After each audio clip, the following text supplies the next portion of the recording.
to Fish on Fridays. I'm Al McCauley, and today I want to talk to you about a female saint who has seen an increase of popularity in our own time. She was somebody who was born in the latter part of the 14th century. She's going to die in 1457, but she's not going to be canonized until 1900, some 400 plus years later. So you might wonder, why does she have this renewal of interest in her and popularity?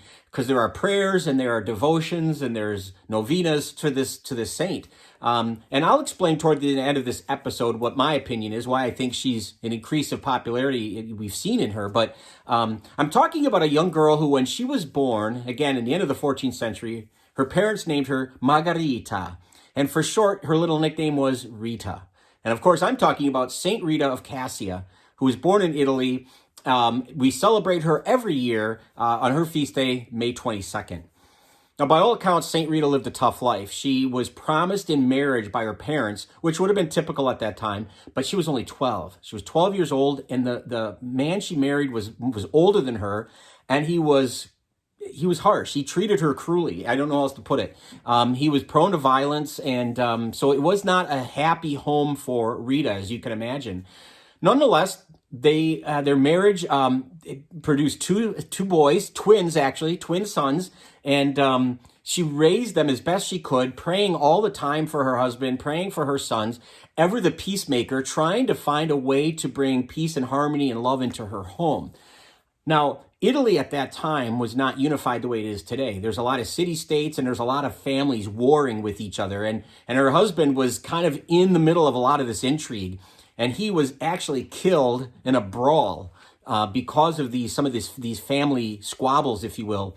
And again, ever the peacemaker, she tried to make sure her sons understood that Jesus suffered. She would take them to church and point to the crucifix and use that as an example of saying, your suffering is like Christ's. Take your suffering and unite it to his.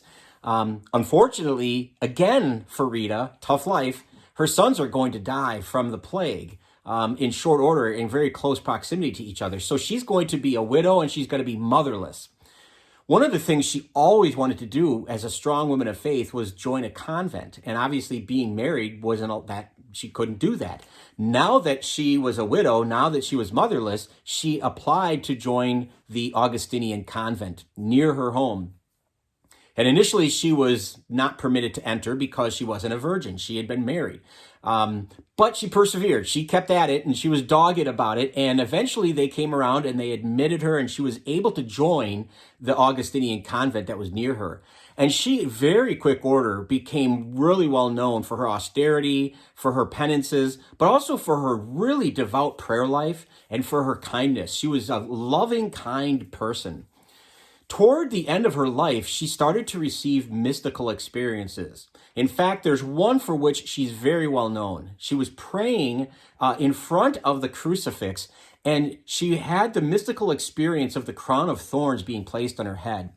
And one thorn in particular was lodged in her forehead and remained there and caused a scar that would bleed. And so oftentimes in iconography, in paintings, in stained glass windows or depictions that you see of St. Rita, she'll either be holding or you'll see something protruding from her forehead. And that's what it is. It's a thorn, like the crown of thorns that Jesus was made to wear.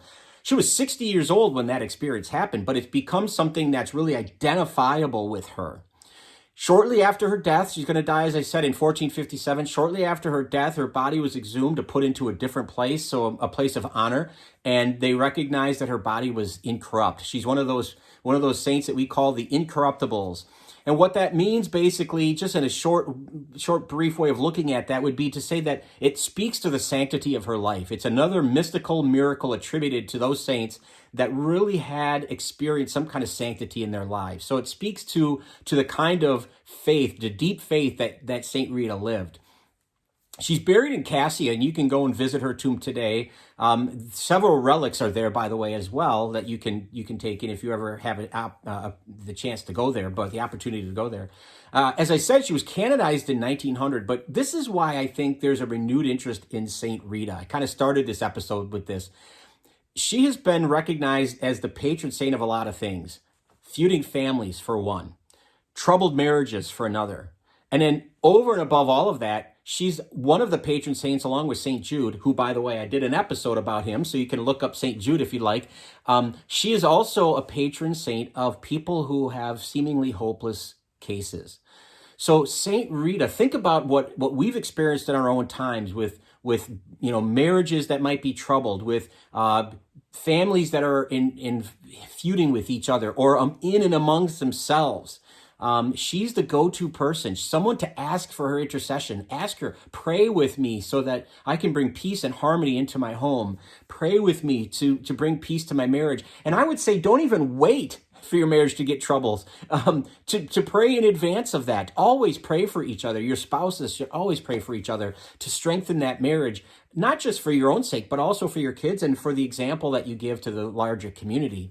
But to go back to the hopeless cases thing, I just think in our own time, we see so many people who are despairing and who are anxious that it just seems rampant. Anxiety is everywhere and depression. And I can't help but think that people are looking to those models, those people who lived tough lives in and of themselves. They had difficulties that they dealt with, and they were able to persevere in faith.